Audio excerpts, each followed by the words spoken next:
Selamat berjumpa kembali Bapak Ibu, Saudara-saudari umat beriman terkasih dalam Tuhan. Salam sehat berlimpah berkat. Hari Senin tanggal 17 Maret 2025, saya mengajak kita sekalian untuk merenungkan kutipan Injil Lukas bab 6 ayat 36 sampai 38 tentang pentingnya kita menjadi orang-orang yang bermurah hati seperti Bapa. Terdengarkan sabda Tuhan. Dalam nama Bapa dan Putra dan Roh Kudus. Amin.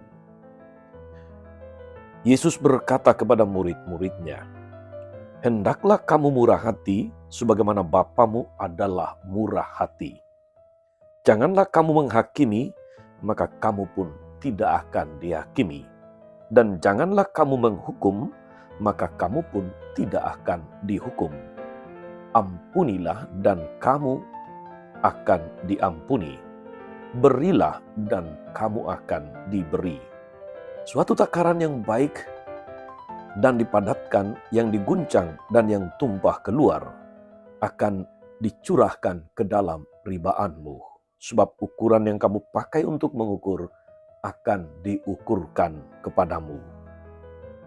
Demikianlah sabda Tuhan.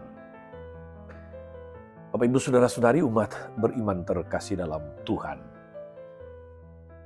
Salah seorang motivator rohani, dia menulis dalam bukunya demikian. Jikalau Anda ingin hidup berkelimpahan, salah satu hal yang perlu Anda lakukan dalam hidup ini adalah memberi, berbagi. Atau kata yang banyak kita dengarkan akhir-akhir ini adalah berbela rasa. Tindakan memberi merupakan sebuah cara menabur kebaikan, dan barang siapa selalu menabur kebaikan, dia akan menuai berkat. Saudara-saudara umat beriman terkasih dalam Tuhan. Motivasi ini bukanlah tanpa alasan. Semuanya tertulis dengan jelas dalam kitab suci, dan ini adalah janji Tuhan kepada setiap orang yang percaya dan melaksanakannya. Kata Yesus dalam Injil tadi, "Berilah dan kamu akan diberi." Suatu takaran yang baik, yang dipadatkan, yang digoncang, dan yang tumpah keluar, akan dicurahkan ke dalam ribaanmu. Sebab ukuran yang kamu pakai untuk mengukur akan diukurkan kepadamu. Saudara-saudara umat beriman terkasih dalam Tuhan. Memberi adalah wujud kemurahan hati. Kita ingat bacaan Injil hari ini dibuka dengan kata-kata Yesus, "Hendaklah kamu murah hati sama seperti Bapamu adalah murah hati."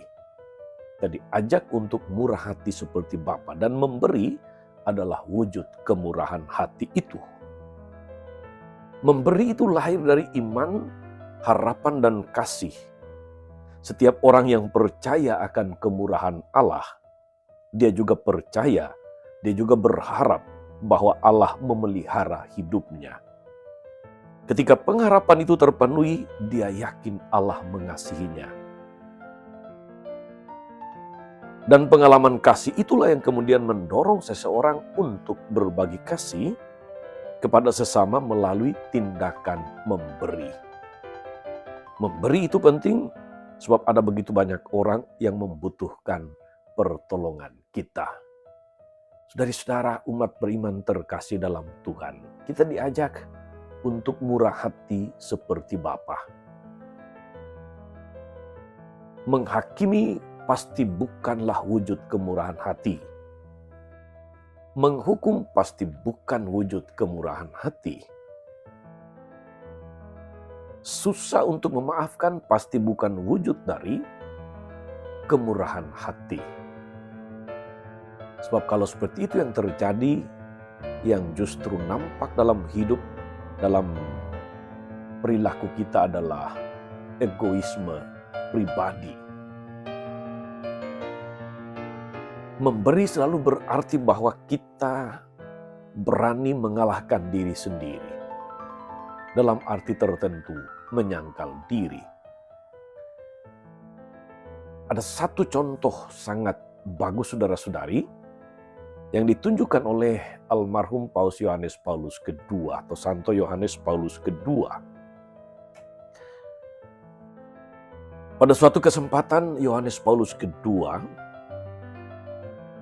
menyalami Mehmet Ali Akka, seorang berkebangsaan Turki. Di dalam kunjungannya di penjara Rebibbia di Roma, pada pertemuan itu, Paus memberikan pengampunan kepada orang yang nyaris membunuhnya dengan menembak. Pengampunan tersebut sebagai bentuk kemurahan hati Paus kepada Mehmet Ali Akka. Dan kalau Paus bermurah hati seperti itu tentu lahir dari penghayatannya akan sabda Yesus hari ini. Hendaklah kamu murah hati sama seperti Bapamu murah hati. Bahkan dalam berbagai macam kunjungan kenegaraannya, Paus Yohanes Paulus II pada masanya selalu menyerukan rekonsiliasi, saling mengampuni, sebagai gerakan untuk mewujudkan perdamaian dunia. Paus memberi kesaksian kepada kita, kepada dunia, sebagai seorang murid Kristus yang sejati. Saudara-saudara, masa Prapaskah adalah masa untuk benar-benar belajar memberi. Bukan saja karena salah satu pilar Prapaskah itu adalah beramal kasih atau bersedekah, tetapi karena memang Yesus telah memerintahkan kita untuk murah hati, sebagaimana Bapa adalah murah hati. Kalau karakter Bapa adalah murah hati, maka karakter para pengikutnya juga haruslah murah hati. Semoga saudari-saudara dalam hidup ini, dalam segala karya, dalam segala macam aktivitas kita senantiasa memiliki hati yang mampu memberi, hati yang bermurah hati seperti Bapa. Tuhan Yesus memberkati. Amin. Tuhan Yesus Kristus, kami bersyukur atas firman-Mu yang sungguh meneguhkan kami untuk memiliki kemurahan hati sebagaimana Bapa murah hati. Seringkali kami lalai mewujudkan perintah ini karena egoisme, karena kepentingan diri sendiri. Ampunilah kami dan kuatkan kami dengan Roh Kudus-Mu, agar mampu menjadi pribadi-pribadi yang bermurah hati, sebagaimana Bapa telah bermurah hati kepada kami sendiri. Terpujilah nama-Mu sepanjang segala masa. Amin. Saudari-saudara sekalian, berkat Allah turun atas saudari-saudara, atas mereka yang kita doakan. Kita janjikan doa mereka yang sakit dan menderita. Segala rencana, karya, dan pelayanan hari ini Bapa dan Putra dan Roh Kudus. Amin. Tetap sehat, teruslah menjadi berkat. Jangan lupa like, subscribe, nyalakan lonceng notifikasinya. Salam 52, Tuhan memberkati.